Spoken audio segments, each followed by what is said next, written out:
Hubo un árbol que hacía casi imposible la pobreza. Crecía sin plantarse. Producía comida sin cultivarse. Y cada otoño alimentaba a millones de personas completamente gratis. No es una leyenda. No es un mito. En 1897, el gobierno de los Estados Unidos publicó un informe que describía al castaño americano como la columna vertebral comestible del este del país. 4.000 millones de árboles. 4.000 millones de árboles que cubrían casi un tercio de todos los bosques del este de Norteamérica. Desde Menasta, Georgia, desde la costa atlántica hasta las faldas de los Apalaches. Sus frutos caían al suelo en octubre. Gratis. Sin plantar. Sin regar. Sin fertilizantes. Solo recoger. Las familias más pobres de Appalachia los molían para hacer harina. Los hereros los usaban como carbón. Los constructores los usaban para levantar casas. Los curtidores los usaban para procesar el cuero. Y los cerdos, los ciervos, los pavos y los osos engordaban con ellos cada otoño para sobrevivir el invierno. Un árbol. Una sola especie. Que alimentaba, vestía, abrigaba y sostenía a millones de personas y animales, completamente gratis. Entonces, en 1904, desapareció. Para entender la magnitud de la pérdida, necesitas entender lo que el castaño hacía que ningún cultivo comercial puede replicar. Primero, la nutrición. La castaña americana contenía hasta 44 gramos de carbohidratos por cada 100 gramos de fruto seco, con un perfil de aminoácidos comparable al trigo. Pero con una diferencia crítica, prácticamente cero grasa saturada. Los nutricionistas del siglo XIX la llamaban el trigo que crece en los árboles. Se podía comer fresca, asada, hervida o seca. Molida producía una harina sin gluten con mayor densidad calórica que la harina de maíz. Las familias de los Apalaches elaboraban pan, tortas, sopas y papillas con ella. Los soldados la llevaban en sus mochilas. Era la caloría más barata y más abundante del este de América del Norte. Y no costaba nada. Segundo, la madera. La madera del castaño americano contenía una alta concentración de taninos que la protegían de forma natural contra bacterias, hongos e insectos. Un poste de cerca de castaño podía durar 75 años en el suelo sin tratamiento químico. Comparado con 7 a 10 años para la madera de pino tratada con creosota. Cero tratamiento. Cero producto químico. Cero costo adicional. Tercero, la velocidad de regeneración. La mayoría de los árboles maderables, roble, nogal, cerezo, tardan entre 80 y 120 años en alcanzar madurez. El castaño americano alcanzaba madurez comercial en 20 a 30 años. Y si se cortaba, retoñaba desde la raíz con una velocidad que los madereros describían como agresiva. Una sola raíz podía producir 10, 15, 20 troncos nuevos en una década. Cuarto, y aquí está el dato que cambia todo, la hoja en descomposición del castaño tenía una relación carbono-nitrógeno de aproximadamente 25:1, ideal para la formación de humus. Los bosques de castaño construían suelo negro y profundo debajo de sus copas. Donde crecían castaños, crecía todo lo demás mejor. Era un árbol que alimentaba a las personas, construía las casas, fabricaba los muebles, curtía el cuero y además mejoraba el suelo para los cultivos vecinos. Gratis. Todo. Gratis. Ahí está el problema. Cuando Merkel descubrió la plaga en 1904, los científicos del USDA publicaron un informe de evaluación ese mismo año. Concluyeron que el hongo era controlable. Propusieron una solución, una zona de cuarentena de 50 millas en Pensilvania que detendría el avance. Talar todos los castaños en esa franja. Frenar la propagación. Salvar el resto del bosque. El plan fue aprobado por el Congreso en 1911.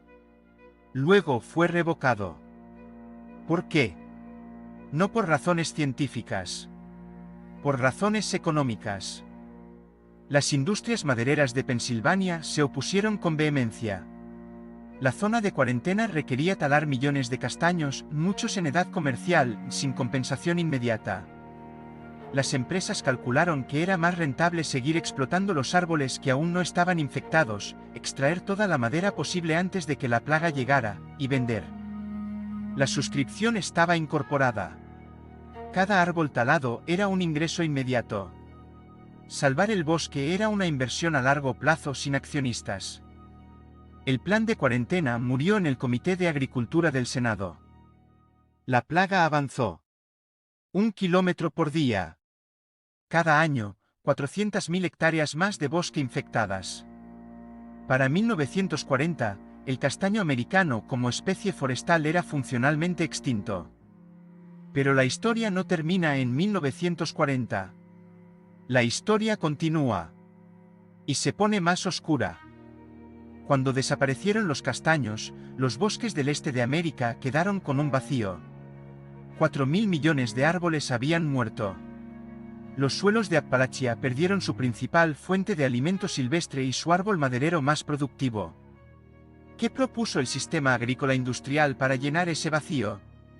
Semillas de maíz. Semillas de trigo. Fertilizante de nitrógeno sintético. Pesticidas. Sistemas de riego. Todo comprado. Todo anual. Todo renovado cada temporada. Las familias de Appalachia que antes recogían castañas del suelo en octubre, ahora compraban harina de maíz en sacos. Los granjeros que antes usaban postes de castaño que duraban 75 años, ahora compraban postes de pino tratado que duraban 10.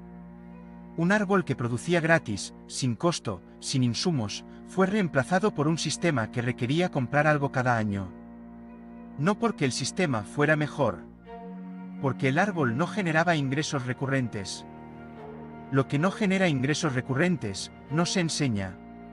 Y lo que no se enseña, desaparece.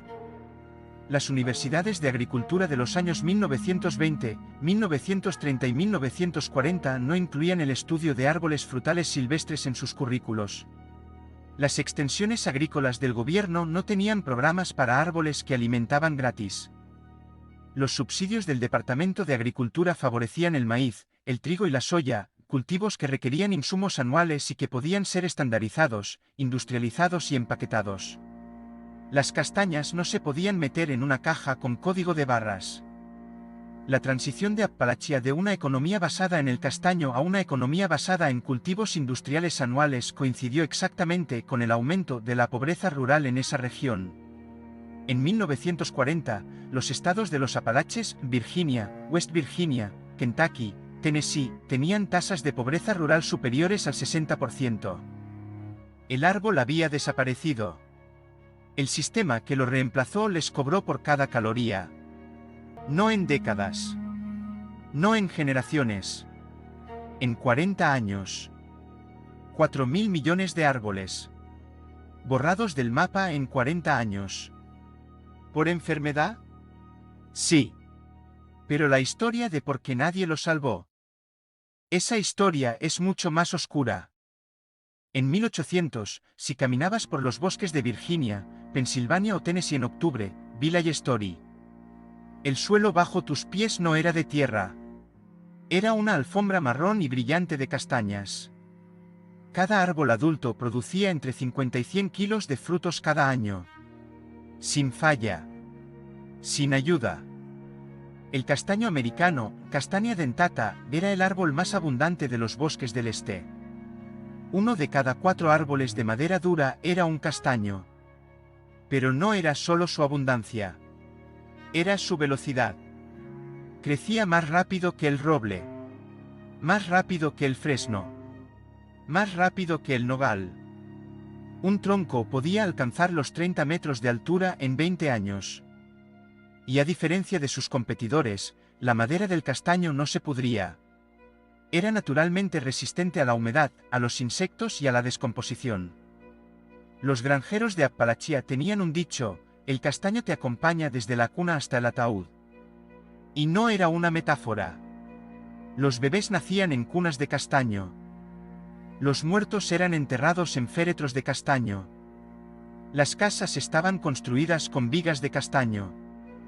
Las vallas, los postes de telégrafo, las traviesas de ferrocarril, los toneles de vino y los pilotes de los puentes, todo de castaño. La economía de Appalachia no solo dependía del castaño. La economía de Appalachia era el castaño. Y cada octubre, sin que nadie lo pidiera, sin que nadie lo pagara, el árbol lo ofrecía todo de nuevo. El 9 de julio de 1904, el zoólogo Hermann Merkel, jefe del Jardín Zoológico del Bronx en Nueva York, observó algo inusual en los castaños del parque. Village Story. Manchas naranjas en la corteza. Ramas que se secaban sin razón aparente. Lo documentó. Lo envió al Laboratorio de Patología Vegetal del Departamento de Agricultura de los Estados Unidos. Nadie entró en pánico. Era solo un hongo, dijeron. Se controlaría. No se controló. El hongo era Cryphonectria parasítica. Había llegado a Estados Unidos en árboles ornamentales importados de Japón y China, Village Story, donde los castaños asiáticos habían coevolucionado con él durante millones de años y desarrollado resistencia natural. El castaño americano nunca lo había visto. No tenía defensa. Village Story. El hongo atacaba la corteza, creaba una estrangulación que interrumpía el flujo de nutrientes. Village Story. El árbol moría por arriba. Pero sus raíces seguían vivas, obstinadas, Village Story. Enviando nuevos brotes que crecían, florecían, y morían de nuevo antes de dar fruto. Village Story. 4.000 millones de árboles. Muertos en su copa. Vivos en sus raíces. Como fantasmas. Village Story. ¿Qué hicieron? Pronto lo sabrás. Pero primero, necesitas entender por qué este árbol era tan difícil de reemplazar. Village Story. En 1983, un grupo de científicos, granjeros y conservacionistas fundó la American Chestnut Foundation. Su misión, restaurar el castaño americano mediante retrocruzamiento con variedades asiáticas resistentes al hongo. El plan era brillante. Cruza el castaño americano con el castaño chino. Luego, retrocruzamiento generación tras generación, hasta obtener un árbol que sea 15/16 genéticamente americano, con el 1/16 chino que contiene los genes de resistencia. En teoría, 40 años de trabajo. En la práctica, más. ¿Cuánto financiamiento federal recibió la American Chestnut Foundation en sus primeros 20 años? $0 de financiamiento directo del USDA para el programa de retrocruzamiento. En el mismo periodo, el gobierno federal destinó $4.200 millones anuales en subsidios al maíz. Un árbol que alimentó a una nación gratis durante siglos no mereció ni un centavo de inversión para ser restaurado. Los cultivos que reemplazaron al castaño recibieron miles de millones. Lo que nadie puede cobrar, nadie tiene interés en salvar. Pero la historia no termina en la derrota. En 2012, investigadores del State University of New York College of Environmental Science and Forestry publicaron un avance que cambió la ecuación. Habían insertado un gen del trigo, un gen que produce la enzima oxalato oxidasa, en el genoma del castaño americano. El resultado, un árbol que neutraliza el ácido oxálico que produce el hongo. El árbol no mata al hongo. Lo tolera. Lo llamaron Darling 58. Era funcionalmente idéntico al castaño americano original. Misma forma. Misma madera. Mismo fruto. Misma velocidad de crecimiento. La única diferencia, una sola modificación genética que le devolvía la resistencia que debería haber tenido hace 120 años. Las pruebas de campo en plantaciones controladas en New York, Virginia y Tennessee mostraron tasas de supervivencia del 99,7% en suelos infectados naturalmente con el hongo. En el mismo suelo donde el castaño original moría en semanas. Y la harina de castaño no había perdido sus propiedades.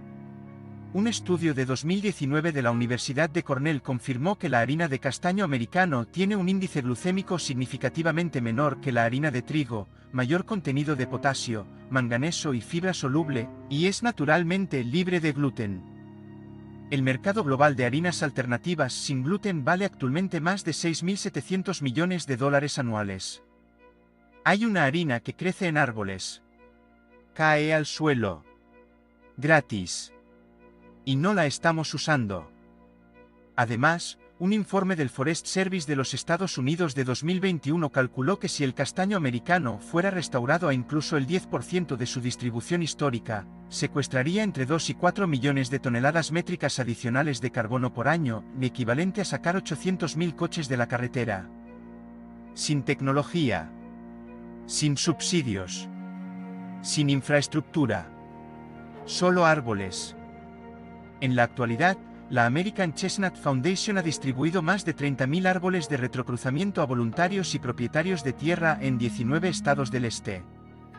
El árbol Darling 58 completó en 2023 el proceso de revisión científica por la USDA, EPA y FDA, el primer árbol genéticamente modificado destinado a la restauración de un ecosistema en solicitar aprobación regulatoria en la historia del país. El árbol está volviendo. Y lo que devuelve, harina gratis, madera duradera, suelo más rico, sigue siendo exactamente igual que antes. Si vives en la zona este de los Estados Unidos o en cualquier región con inviernos moderados y suelos ácidos, puedes plantar un castaño hoy mismo. Primero, elige la variedad correcta. El castaño requiere polinización cruzada para producir fruto. Necesitas al menos 2 árboles de variedades distintas, separados no más de 30 metros entre sí. Las variedades más disponibles actualmente son los híbridos de retrocruzamiento de la American Chestnut Foundation, los híbridos americano-chinos Kelaselo Dunstan, y el castaño europeo Castanea sativa para climas mediterráneos. Segundo, el suelo. El castaño exige suelo ácido, pH entre 4.5 y 6.5. Odia el suelo arcilloso compacto y el encharcamiento. Si tu suelo es neutro o alcalino, aplica azufre elemental al hoyo de plantación con 6 meses de anticipación. Si el drenaje es pobre, planta en un montículo elevado 30 centímetros sobre el nivel del suelo. Tercero, el trasplante. Planta en otoño o principios de primavera cuando el árbol está en dormancia. Excava un hoyo de 60 centímetros de diámetro por 60 de profundidad. Mezcla la tierra extraída con un 30% de compost de hoja, preferiblemente de roble u otros árboles de madera dura. Planta el árbol de modo que el cuello de la raíz quede exactamente al nivel del suelo. Error crítico: si plantas demasiado profundo, el árbol se ahoga lentamente. Cuarto, los primeros 3 años. Los primeros 3 años son los únicos en que el castaño necesita atención. Riega profundo cada 10 días el primer verano. Aplica una capa de mulch de 10 centímetros alrededor del tronco para mantener humedad, nunca en contacto con la corteza. En el segundo y tercer año, una sola aplicación de abono orgánico rico en potasio en primavera es suficiente. A partir del cuarto año, el árbol ya no necesita nada. Quinto, la primera cosecha. Con variedades híbridas modernas, la primera cosecha ocurre entre el quinto y séptimo año. Un árbol adulto de 20 años produce entre 25 y 50 kilos de castañas por temporada. Las castañas caen naturalmente en octubre. Se recogen del suelo. Se secan al aire durante 2 semanas. Se pueden moler directamente en harina con cualquier molino de grano. Costo total de producción de harina de castaño una vez establecido el árbol, 0. Precio actual de la harina de castaño de primera calidad en el mercado, entre 12 y 18 dólares el kilo. Hay algo que los libros de historia no te cuentan sobre la plaga del castaño. Las raíces nunca murieron. Hoy mismo, en los bosques de Appalachia, existen millones de raíces de castaño americano que siguen enviando brotes desde el suelo. Pequeños. Verdes. Obstinados. Crecen, alcanzan 1 metro de altura, y cuando el hongo los encuentra, mueren por arriba. Pero la raíz sigue ahí. Esperando. Llevamos 120 años prometiéndole que íbamos a volver. Lo que nadie puede cobrar, nadie tiene interés en salvar. Esa es la ley del sistema que construimos. Pero tú no eres el sistema. Tú eres el granjero que planta lo que no puede venderse porque lo que no puede venderse es lo que alimenta de verdad. Puedes comprar semillas que caducan. Puedes comprar fertilizante que se agota. Puedes comprar madera tratada que se pudre en una década. O puedes plantar un árbol que produce harina sin que nadie te lo pida, que construye suelo sin que nadie lo instruya, y que dentro de 20 años seguirá produciendo cuando tú ya no estés. Algunas promesas se hacen con palabras. Otras se cumplen con raíces que se niegan a morir. El castaño todavía te está esperando. Suscríbete a Raíces Olvidadas porque el próximo archivo se abre pronto y contiene el árbol que el Imperio Español intentó erradicar de 2 continentes porque nadie podía cobrar por él. Planta el futuro.